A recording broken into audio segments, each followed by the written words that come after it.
แนะนำผลงานด้านอาหารเครื่องดื่มด้านการถ่ายรูปที่ผ่านๆมานะครับสำหรับเชฟแดนนะครับมีอะไรบ้างนะครับที่เป็นผลงานแล้วก็เคยทำงานผ่านมานะครับเดี๋ยวลองมาดูกันนะครับก็เบื้องต้นก็จะเป็นรูปในเว็บไซต์นะครับพอดีผมทำไว้เพื่อเป็นพอร์ตโฟลิโอผลงานต่างๆแล้วก็มีคอร์สออนไลน์ต่างๆนะครับสามารถดูได้บทความต่างๆนะครับส่วนผลงานที่ผ่านๆมานะครับแล้วก็งานบริการที่ผมทำอยู่นะครับก็จะเป็นลักษณะเป็นเหมือนที่ปรึกษาด้านอาหารนะครับแล้วก็คอยช่วยดำเนินงานด้วยนะครับก็อันนี้ก็จะเป็นภาพผลงานที่ผ่านมาเบื้องต้นก็จะเป็นก็จะเป็นพวกงานวางระบบครัวนะครับแล้วก็ดำเนินงานให้นะครับก็แล้วแต่ข้อตกลงของแต่ละที่นะครับแล้วก็ความต้องการของโอนเนอร์แต่ละท่านหรือว่าความต้องการของธุรกิจอาหารที่ต้องการว่าให้ต้องการให้ไปช่วยในส่วนไหนบ้างบางที่ก็ต้องการให้ดูตั้งแต่เริ่มต้นการก่อสร้างเลยวางระบบหมดทุกอย่างเลยแล้วก็ช่วยดำเนินงานติดต่อประสานงานวางแผนงานต่างๆขับเคลื่อนงานอะไรอย่างเงี้ยบางที่ก็ให้ดูบุฟเฟ่บางที่ก็ให้ดูร้านอาหารบางที่ก็ให้ดูระบบครัวอย่างเงี้ยเป็นต้นนะครับอันนี้ก็จะเป็นงานด้านวางระบบครัวนะครับก็ทำตั้งแต่วางระบบบุฟเฟ่นะครับจัดวางผังห้องอาหารจัดเรียงดูการก่อสร้างนะครับแล้วก็การตกแต่งต่างๆนะครับให้ลงตามความต้องการนะครับพวกงานครัวต่างๆนะครับก็ดูวางแผนการติดตั้งครัวต่างๆนะครับแล้วก็วางแผนเบื้องต้นก่อนที่จะส่งให้บริษัทจัดอีกครั้งหนึ่งนะครับก็คือเราจะดูการทำงานจากโฟลว์การทำงานของเราเป็นหลักแล้วก็เมนูอาหารของเราเป็นหลักก่อนนะครับทางระบบครัวมาจัดให้เนี่ยก็ต้องประสานกันพูดคุยกันให้มันลงตัวเพราะว่าบางครั้งคนทำไม่ได้ใช้คนใช้ไม่ได้ทำเนี่ยมันจะทำให้เกิดปัญหาได้ในหลายส่วนนะครับต่างๆนะครับเวลาผมทำงานก็จะไล่ตามเช็คดูว่าทำงานอะไรคืบหน้าไปส่วนไหนบ้างแล้วนะครับบางที่ก็ทำงานระบบบาร์พูลบาร์อย่างเงี้ยนะครับมีบาร์ในน้ำระบบการติดตั้งบุฟเฟ่ต่างๆนะครับไลน์บุฟเฟ่โอเพนคิทเช่นต่างๆนะครับก็ติดตั้งคืบหน้าไปถึงไหนแล้วนะครับแล้วก็เราก็ดูว่าตรงตามหน้างานไหมตรงตามแบบแปลนไหมนะครับก็ค่อยๆติดตามงานไปเรื่อยๆนะครับอันนี้ก็จะเป็นงานด้านวางระบบครัวแล้วก็ดำเนินงานนะครับตอนนี้ผมมี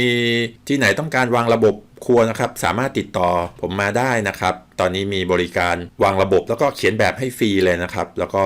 พร้อมเป็นที่ปรึกษาดำเนินงานให้นะครับคอยช่วยในการปรึกษาเรื่องอาหารเรื่องเมนูอาหารและอื่นๆนะครับที่เกี่ยวข้องนะครับระหว่างการติดตั้งอุปกรณ์นะครับสามารถปรึกษาผมได้ตลอดเลยนะครับต่อมาก็จะเป็นเรื่องการวางคอนเซปต์นะครับเกี่ยวกับเมนูอาหารกราฟิกต่างๆกราฟิกสำหรับด้านอาหารนะครับอันนี้ก็จะเป็นพวกเมนูต่างๆนะครับก็จะเป็นไอเดียจากทางผมด้วยนะครับแล้วก็ทางโอนเนอร์แต่ละท่านนะครับหรือว่าทางผู้บริหารแต่ละที่ก็มาผสมผสานแล้วก็แชร์ไอเดียกันนะครับอันนี้ก็จะเป็นรีสอร์ทหนึ่งนะครับมีอาหารติดทะเลหน่อยนะครับก็จะเป็นแนวอาหารที่อยู่บนเกาะแล้วก็อยู่ทางทะเลเยอะนะครับรูปแบบการจัดการก็ประมาณนี้นะครับเรียบๆง่ายๆไม่ยุ่งยากมากเมนูก็ใช้แบบวัตถุดิบภายในท้องถิ่นด้วยแล้วก็จากกรุงเทพด้วยนะครับแล้วก็ทำเมนูคิดเมนูให้ไม่ยุ่งยากมากเกินไปเพราะว่าพนักงานเนี่ยเป็นชาวต่างชาติแล้วก็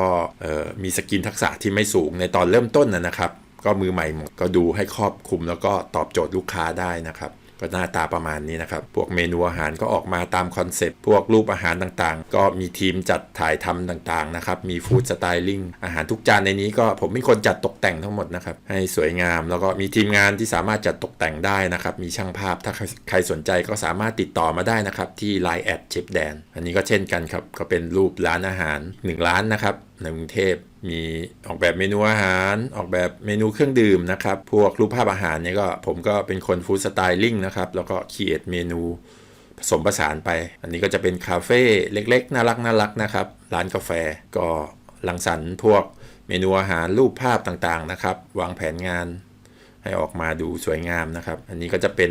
อีกที่หนึ่งนะครับเป็นร้านอาหารค่อนข้างใหญ่เลยแถวราชพฤกษ์นะครับผมดูแลด้านการถ่ายภาพนะครับให้เขากับร้านอาหารทั้งหมดแล้วก็ออกแบบเมนูต่างๆนะครับแล้วก็สไตลิ่งอาหารนะครับแล้วก็ออกแบบพวกกราฟิกต่างๆนะครับก็มีทีมงานคอยช่วยเหลือก็เมนูก็ประมาณนี้นะครับน่าทานดีอันนี้ก็เป็นเรื่องการออกแบบกราฟิกเมนูนะครับต่อไป3นะครับ3ก็จะเป็นด้านการออกแบบเมนูอาหารพร้อมคิดต้นทุนนะครับก็บางครั้งในการออกแบบอาหารเนี่ย ผมก็จะออกแบบไว้เลยว่าเป็นเมนูแบบไหนลักษณะแบบไหนการทำเป็นยังไงยากง่ายยังไงอยู่จังหวัดไหนหรือว่าร้านต้องการคอนเซปต์แบบไหนอย่างเงี้ยนะครับอันนี้ก็จะเป็นรีสอร์ทเป็นร้านอาหารผสมกันนะครับก็มีหลากหลายรูปแบบตามความต้องการก็จัดสรรให้ได้ตามความต้องการนะครับของแต่ละที่นะครับ4นะครับก็จะเป็นพวกคอนเทนต์วิดีโอคอนเทนต์รูปภาพต่างๆนะครับพวกฮีโร่คอนเทนต์นะครับหรือว่าพวกเซลล์เพจสำหรับสร้างยอดขายเอาไว้ยิงแอดโฆษณานะครับหรือว่าสื่อการขายต่างๆนะครับก็สามารถดำเนินการให้ได้นะครับพวกออกแบบกราฟิกต่างๆนะครับส่วนการผลิตเนี่ยแนะนำให้ทางเจ้าของร้านเนี่ยไปผลิตเองดีกว่าเพราะจะได้ราคาดีกว่าในพื้นที่นะครับไวนิลนะครับป้ายไฟต่างๆนะครับสื่อการขายต่างๆสามารถดำเนินการให้ได้อันนี้ก็จะเป็นพวกเมนูเครื่องดื่มสมูทตี้ต่างๆนะครับอันนี้ก็จะเป็นเมนูซิกเนเจอร์ของที่หนึ่งนะครับอันนี้ก็จะเป็นแบนเนอร์ต่างๆมีน้ำสมูทตี้น้ำผักสมูทตี้นะครับแล้วก็เมนูเครื่องดื่มที่ขายดีต่างๆนะครับอันนี้ก็จะเป็นโปรโมชั่นนะครับถ้าที่ไหนผมดูแลแบบระยะยาวหรือดูแลโรงแรมหรือว่าดูแลเรื่องเพจเรื่องอะไรเนี่ยก็จะวางแผนโปรโมชั่นอาหารเครื่องดื่มต่างๆไว้ให้ตลอดทั้งปีนะครับไม่ว่าจะเป็นโปรโมชั่นช่วงสั้นช่วงยาวเมนูที่คิดออกมานะครับก็มีหลากหลายรูปแบบก็ประมาณนี้นะครับในส่วนของงานสร้างคอนเทนต์วิดีโอแล้วก็รูปภาพนะครับต่อไปก็จะเป็นด้านการวางคอนเซปต์นะครับเกี่ยวกับเมนู Delivery นะครับเมนูอาหารกล่องนะครับแล้วก็เซตระบบต่างๆนะครับที่อยู่ที่หนึ่งนะครับเอามาเป็นแบบตัวอย่างก็ดูแลตั้งแต่การเซตเมนูการจัดวางภาพลักษณ์สื่อการขายต่างๆนะครับแล้วก็ระบบแพลตฟอร์มด้วยลงระบบให้แล้วก็ติดต่อประสานงานเกี่ยวกับแอป Delivery เจ้าต่างๆนะครับแล้วก็คอยดูแลระบบให้นะครับอันนี้ก็จะเป็นเมนูอาหารกล่องประเภทต่างๆนะครับสวยงามน่าทานมีทั้งเมนูสุขภาพเมนูอาหารกล่องนะครับอยู่ที่เราคิดครับเราสามารถจะวางแผนการทำงานได้หมดทุกอย่างนะครับอยู่ที่ไอเดียเราได้เลยมีหลากหลายนะครับก็ประมาณนี้นะครับสำหรับด้านเมนูวางคอนเซปต์เมนู Delivery คิดแล้วก็พวกเซตระบบต่างๆให้นะครับ6นะครับเป็นคอนเทนต์อาหารสำหรับโซเชียลมีเดียต่างๆนะครับอันนี้ก็จะเป็นพวกการดูแลเพจนะครับแล้วก็วางแผนงานประจำวันประจำเดือนประจำปีนะครับเยียร์แพนต่างๆแอคชั่นแพนต่างๆว่ามีการโพสต์อะไรบ้างมีคอนเทนต์แบบไหนมีตัวไหนที่จะยิงโฆษณาตัวไหนจะสร้างการรับรู้โพสต์ไหนจะให้ความรู้อะไรอย่างเงี้ยนะครับก็วางแผนต่างๆนะครับก็วางแผนงานต่างๆนะครับให้เหมาะสมแล้วแต่บางที่ผมก็ดูแลพวกรีสอร์ทด้วยนะครับบางที่ก็ดูแลร้านอาหารบางทีที่เล็กๆก็ช่วยกันดูหมดทุกอย่างตามที่ได้รับมอบหมายนะครับถ้าตัวไหนสามารถทำได้ก็ยินดีไม่มีปัญหาเนื้อหาก็จะประมาณนี้ครับดูแล้วก็สร้างแบนเนอร์แอดต่างๆนะครับแล้วก็ดูแทร็ฟฟิกดูลิสต์ต่างๆดูวิดีโอวิวแคมเปญต่างๆนะครับที่ได้ยิงโฆษณาไปก็จะมาวิเคราะห์แล้วก็วางแผนกันนะครับก็ประมาณนี้ครับสำหรับ6งานด้านออกแบบคอนเทนต์อาหารสำหรับโซเชียลมีเดียนะครับ7นะครับก็จะเป็นพวกวางคอนเซปต์ระบบบุฟเฟ่ไลน์นะครับบุฟเฟ่ไลน์ดีมอนสเตชันซุ้มอาหารต่างๆเนี่ยผมสามารถจะวางแผนให้ได้นะครับแล้วก็พวกซุ้มอาหารจัดขายนะครับโต๊ะจีนอย่างเงี้ยได้โต๊ะจีนก็เคยทำลักษณะเหมือนซับคอนแทคกันนะครับซื้อมา 3,000 เอามาขายที่โรงแรมเรา 9,000 10,000อย่างเงี้ยนะครับซึ่งเป็นธุรกิจที่ดีนะครับน่าสนใจใครสนใจก็ติดต่อมาได้ครับอันนี้ก็จะเป็นการสร้างภาพลักษณ์นะครับโรงแรมเปิดใหม่อย่างเงี้ยผมก็จะเซตอัพมุมต่างๆไว้เพื่อถ่ายรูปถ่ายวิดีโอวางแผนการขายต่างๆนะครับรูปประสานงานกับทางเว็บไซต์รูปลงเว็บไซต์รูปส่งขายแฟกชีตต่างๆนะครับก็สามารถทำได้หมดผมก็จะจัดเมนูสไตลิ่งพวกอาหารเครื่องดื่มให้ดูสวยงามมุมต่างๆอย่างนี้นะครับก็วางแผนไว้ให้อันนี้เหมารวมถึงที่ไหนผมดูตั้งแต่เริ่มต้นเนี่ยพวกอุปกรณ์จานชามของทุกอย่างเนี่ย 90% เนี่ย 8-90% เนี่ยผมก็เป็นคนดำเนินการจัดซื้อจัดหามาให้ทั้งหมดนะครับจานแบบนี้ซื้อที่ไหนซื้อสวนจตุจักรจานแบบนี้จานสีน้ำเงินแบบนี้เข้ากับโลโก้โรงแรมมีลักษณะสีน้ำเงินสีแดงอย่างเงี้ยผมก็จะดูให้มูดแอนโทนไปในทิศทางเดียวกันนะครับก็จะเพิ่มความสวยงามแล้วก็เก๋ไก๋ขึ้นมานะครับอันนี้ก็เป็นการวางผังห้องจัดเลี้ยงห้องครัวต่างๆนะครับช่วยดูแลให้ได้หมดนะครับต่อมาก็จะเป็นงานด้านอบรมพนักงานแล้วก็เป็นวิทยากรด้านต่างๆนะครับก็จะมีเป็นวิทยากรให้กับทาง SME ทางหน่วยงานราชการต่างๆนะครับอันนี้ก็จะเป็นภาพการอบรมให้กับทางโรงพยาบาลนะครับหรือว่าหน่วยงานราชการต่างๆหรือว่าหน่วยงานเอกชนนะครับดูแลในเรื่องการตกแต่งอาหารนะครับสอนถ่ายรูปด้วยมือถือหรือว่าด้านระบบครัว ก็ได้ระบบอาหารอย่างเงี้ยตามความต้องการนะครับแล้วก็สามารถติดต่อมาได้แล้วก็ถ้าตัวไหนผมสามารถทำได้ส่วนไหนสามารถดำเนินการให้ได้ก็จะไปอบรมให้นะครับได้ทั้งในหน่วยงานราชการสถาบันการศึกษาอะไรอย่างเงี้ยนะครับก็เข้าไปได้อบรมในโรงพยาบาลนะครับอบรมให้กับทาง SME นะครับทั่วไทยต่างๆนะครับอันนี้อบรมร่วมกับทางอาจารย์ขาบนะครับเจ้าของรางวัลออสการ์โลกนะครับหลาย10 สมัยก็ประมาณนี้นะครับสำหรับงานด้านอบรมพนักงานแล้วก็วิทยากรด้านอาหารต่างๆนะครับ9นะครับต่อไปก็จะเป็นงานด้านการถ่ายรูปแล้วก็ตกแต่งอาหารนะครับก็ส่วนตัวก็จะมีทางทีมงานนะครับที่คอยดูแลด้านการถ่ายภาพนะครับแล้วก็ตัวผมแล้วก็จะมีทีมงานที่ช่วยไปจัดตกแต่งอาหารตามที่ต่างๆนะครับแล้วแต่ความต้องการเนี่ยลักษณะงานก็จะเป็นประมาณนี้ครับมีการถ่ายทำโฆษณาต่างๆถ่ายเมนูต่างๆนะครับทั้งไทยทั้งต่างประเทศแล้วก็ทั่วไปครับร้านอาหารทั่วไปก็ทำได้ไม่มีข้อจำกัดอะไรนะครับร้านเล็กร้านใหญ่รับทำได้หมดนะครับราคาก็เข้าถึงง่ายเหมาะสมนะครับไม่แพงมากเริ่มต้นก็หลักพันสามารถติดต่อมาได้นะครับก็ไปบริการตามโรงแรมต่างๆตามร้านอาหารต่างๆทั่วไทยนะครับยินดีหมดเมนูก็วางแผนแล้วก็ถ่ายทำจัดแต่งยังไงให้ดูสวยงามนะครับเหมาะสำหรับทางร้านอาหารของท่านๆนะครับรูปแบบการให้บริการนะครับทั้ง9รูปแบบของผมนะครับลูกค้าที่เคยร่วมงานมาด้วยนะครับก็จะมีเป็นพวกร้านอาหารนะครับร้านอาหารต่างๆนะครับโรงแรมอันนี้ผมให้ดูคร่าวๆแล้วกันนะครับเมนูวางแผนออกแบบเมนูออกแบบอาหารเป็นต้นนะครับอันนี้ก็เป็นอีกหนึ่งร้านอาหารนะครับร้านอัลฟาเบตนะครับก็เป็นร้านน่ารักนะครับเป็นคาเฟ่อยู่แถว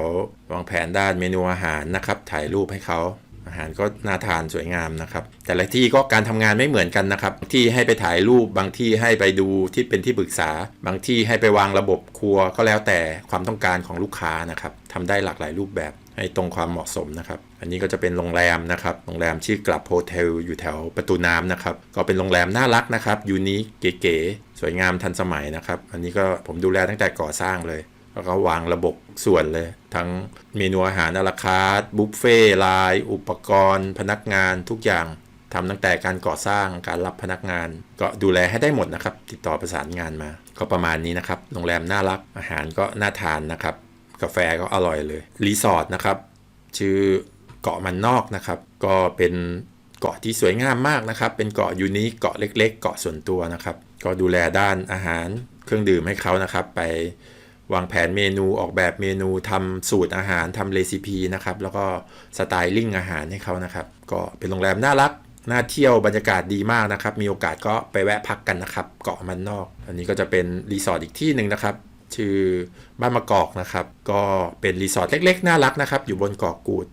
ขายอาหารเครื่องดื่มดีมากนะครับขายดีจนน่าตกใจบรรยากาศสวยนะครับรีสอร์ทก็สวยงามมากนะครับแล้วก็พนักงานก็น่ารักนิสัยดีกันทุกคนนะครับเฟรนลี่มากใครมีโอกาสไปเที่ยวเกาะกูดก็แวะไปพักบ้านมะกอกนะครับไปทานอาหารไปทานเครื่องดื่มอร่อยนะครับอันนี้ก็จะเป็นเมนูอาหารที่เคยออกแบบไว้นะครับอันนี้ก็จะเป็นกราฟิกต่างๆที่ผมเคยออกแบบทำไว้นะครับก็น่าทานดีนะครับต่อไปก็จะเป็นสตูดิโอนะครับดูแลด้านอาหารเครื่องดื่มนะครับให้กับทางเซเลบแล้วก็ทางพนักงานต่างๆหรือว่าอีเวนต์ต่างๆให้เขานะครับก็มีเซเลบมีคนดังหลายๆท่านนะครับมาทำงานมาใช้บริการของสตูดิโอนี้นะครับเพราะว่าเป็นสตูดิโอดังระดับประเทศเหมือนกันนะครับชำนิอายแล้วก็ทำอาหารเสิร์ฟแพนนิ่งเมนูวางแผนเมนูต่างๆนะครับเมนูอาหารก็นานาชาติมีทุกอย่างนะครับต่อไปก็จะเป็นร้านอาหารแบบร้านอาหาร Delivery นะครับแล้วก็ Catering นะครับชื่อร้านโควานิดนะครับก็เซตอัพนะครับให้เขาเซตอัพเมนูสไตลิ่งอาหารจัดถ่ายภาพตกแต่งอาหารนะครับเมื่อก่อนก็เป็นร้านที่ออกพรีเมียมนะครับสวยงามน่าทานเลยเมนูอาหารก็หลากหลายนะครับตอนนี้ก็มีบริการเป็น Catering นะครับบริการให้ถึงหน่วยงานห้างร้านบริษัทต่างๆนะครับสามารถติดต่อไปได้นะครับโควานิดอาหารสวยงามน่าทานอร่อยด้วยอันนี้ก็จะเป็นคาเฟ่นะครับตัวคาเฟ่ก็จะเยอะนิดนึงนะครับแต่ละที่เพราะส่วนใหญ่ร้านส่วนใหญ่ก็ชอบเปิดคาเฟ่เปิดร้านอาหารกันนะครับอันนี้ก็จะเป็นรูปแบบเมนูอาหารต่างๆนะครับแล้วก็เครื่องดื่ม อันนี้ก็จะเป็นโรงแรมนะครับโรงแรมขนาดเล็กนะครับแถวสุขุมวิทเน้นเป็นทางลูกค้าชาวอินเดียแล้วก็ชาวอาหรับซะเยอะนะครับก็ทำพวกอาหารอินเดียให้ด้วยอันนี้ก็จะเป็นโรงแรมแถวสุทธิสารนะครับก็วางระบบตั้งแต่เริ่มต้นวางระบบทั้งบุฟเฟ่ทั้งลายบุฟเฟ่ต่างๆเดคอเรชันต่างๆไม่เว้นแม้กระทั่งการจัดตกแต่งสไตลิ่งต่างๆนะครับจัดหาอุปกรณ์นะครับก็ประมาณนี้สำหรับงานด้านโรงแรมอันนี้ก็จะเป็นโรงแรมค่อนข้างนานแล้วนะครับก็เป็นโรงแรมสวยๆเก๋ๆนะครับอยู่แถวสีลมนะครับเดอะเฮอริเทจนะครับเฮอริเทจกรุ๊ปมีหลายสาขานะครับอันนี้ก็จะเป็นร้านอาหารอิตาเลียนนะครับแล้วก็ร้านอาหารยุโรปนะครับก็ดูแลด้านการถ่ายภาพนะครับแล้วก็ดูแลสื่อการขายออนไลน์ให้เขานะครับพวกโซเชียลมีเดียต่างๆนะครับต่อไปก็จะเป็นเมนูอาหารร้านเลดชิลนะครับก็เป็นร้านอาหารกึ่งบาร์กึ่งมิวสิกมีดนตรีสดบนพื้นที่ 4-5 ไร่นะครับใหญ่มากสวยงามมากนะครับก็อาหารก็น่าทานนะครับมีอาหารหลากหลายอันนี้ผมไปดูแลในส่วนของงานด้านการถ่ายภาพถ่ายวิดีโอต่างๆนะครับแล้วก็ทำเมนูต่างๆนะครับให้เขานะครับตอน Pre-opening ร้านนะครับอันนี้ก็จะเป็นคาเฟ่นะครับก็ไปดูแลด้านเมนูอาหารเครื่องดื่มให้เขานะครับวางแผนดูแลด้านรูปภาพการถ่ายภาพกราฟิกต่างๆนะครับคอนเทนต์อาหารต่างๆนะครับอันนี้ก็เป็นงานวางระบบเคเทอริงนะครับวางระบบครัวต่างๆนะครับก็ประมาณนี้นะครับเพราะว่าลูกค้ามีค่อนข้างเยอะก็ให้ดูเป็นบางส่วนนะครับก็เป็นภาพผลงานนะครับในรูปแบบต่างๆทั้ง9แบบนะครับในส่วนของงานบริการของผมแล้วก็เป็นลูกค้าที่เคยมาใช้บริการนะครับก็ประมาณนึงพอสมควรนะครับก็ประมาณนี้ครับแล้วก็ตอนนี้นะครับผมมีตัวคอร์สสอนสดนะครับเป็นการสอนวางระบบห้องครัวนะครับแล้วก็การจัดการเมนูแล้วก็คิดต้นทุนนะครับสามารถวางระบบครัวอุปกรณ์บุฟเฟ่ไลน์คิดเมนูต้นทุนต่างๆนะครับฟู้ดเดลิเวอรี่แล้วก็คอนเทนต์อาหารเนี่ยรวบรัดให้เลยภายใน2วันนะครับก็สามารถอบรมได้2วันผมไปดูแลอบรมให้ถึงสถานที่เลยนะครับไม่ว่าจะที่ไหนได้หมดทั้งกรุงเทพแล้วก็ต่างจังหวัดทั่วทั้งประเทศนะครับก็จาก 40,000 เหลือ 25,000 บาทนะครับพร้อมรับฟรีนะครับเอกสารเปิดร้านนะครับจะเป็นเช็คลิสต์ต่างๆนะครับไปอบรมก็จะแบ่งนะครับเป็นวันที่1นะครับก็จะเนื้อหาประมาณ6ชั่วโมงนะครับก็ค่อนข้างเยอะเหมือนกันเพราะว่ารายละเอียดค่อนข้างเยอะมากนะครับเนื้อหาก็ประมาณนี้นะครับแล้วก็วันที่2นะครับก็จะเป็นพวกรูปแบบเมนูการสร้างสูตรอาหาร SOP Recipe การคิดต้นทุนอาหารต่างๆนะครับการขาย Food Delivery การตลาดออนไลน์ออฟไลน์เบื้องต้นนะครับพวกเทรนนิ่งคิทเช่นรถแมพนะครับที่มันจำเป็นก็คือผมเนื้อหาเนี่ยผมจะดูเน้นแต่ที่จำเป็นมาให้นะครับแล้วก็คิดว่าเหมาะกับร้านอาหารอย่างเงี้ยนะครับตามประสบการณ์ที่เราได้เคยทำมาแล้วก็เกิดปัญหาอะไรขึ้นแล้วก็จะมาคอยช่วยแนะนำแล้วก็อุดรอยรั่วให้นะครับพิเศษนะครับก็จะมีการแจกไฟล์อาหารแล้วก็เช็คลิสต์ต่างๆนะครับรวมทั้งหมดแล้วเนี่ยจำนวนรวม30 เมนูนะครับ30 รายการนะครับไฟล์เอกสารการเปิดร้านแล้วก็เช็คลิสต์ต่างๆนะครับก็จะมีเอกสารเปิดร้านต่างๆนะครับประมาณ 14-15 รายการนะครับคอนเทนต์นะครับวางแผนงานการโพสต์แต่ละวัน30 วันอย่างเงี้ยไฟล์ทำโมเดลธุรกิจสำหรับร้านอาหารนะครับเมนูตัวอย่างนะครับ9 รายการก็จะเป็นเมนูที่สามารถนำไปแก้ไขได้นะครับผมจัดทำไว้ให้ตามประสบการณ์สามารถนำไปทำเป็นชุดตั้งต้นได้จะเป็นเมนูอะลาคาร์ทเมนูจัดเลี้ยงเมนูอาหารเช้าบุฟเฟ่นะครับอาหารเช้าแบบเซตนะครับเมนูอาหารกลางวันนะครับเมนูอาหารเย็นอาหารเดลิเวอรี่นะครับซุ้มขายต่างๆอาหารโชว์นะครับแล้วก็ตารางคิดต้นทุนนะครับพร้อมใส่สูตรจัดเตรียมไว้ให้นะครับคิดต้นทุนอาหารคิดต้นทุนเครื่องดื่มคิดต้นทุนจัดเลี้ยงคิดต้นทุน Delivery บวกค่า GP บวกค่าแพ็กเกจจิ้งให้แล้วนะครับแล้วก็ตารางคิดค่ายิวต่างๆนะครับก็ประมาณนี้นะครับสำหรับตัวคอร์สสอนวางระบบครัวนะครับหรือว่าใน2วันนี้ต้องการให้ผมไปทำอย่างอื่นก็ได้นะครับเซตอัพระบบครัววางแผนครัวสร้าง SOP ให้ครัวก็แล้วแต่สามารถยืดหยุ่นได้หมดนะครับอันนี้ก็ลองทัก Line OA เชฟแดนแล้วก็เข้ามาคุยกันดูนะครับก็ประมาณนี้นะครับสำหรับวิดีโอนี้ถ้าวิดีโอมีประโยชน์ก็ฝากช่วยกดติดตามกดไลค์กดแชร์ช่องเชฟแดนเพจเชฟแดนด้วยนะครับขอบคุณมากครับสวัสดีครับ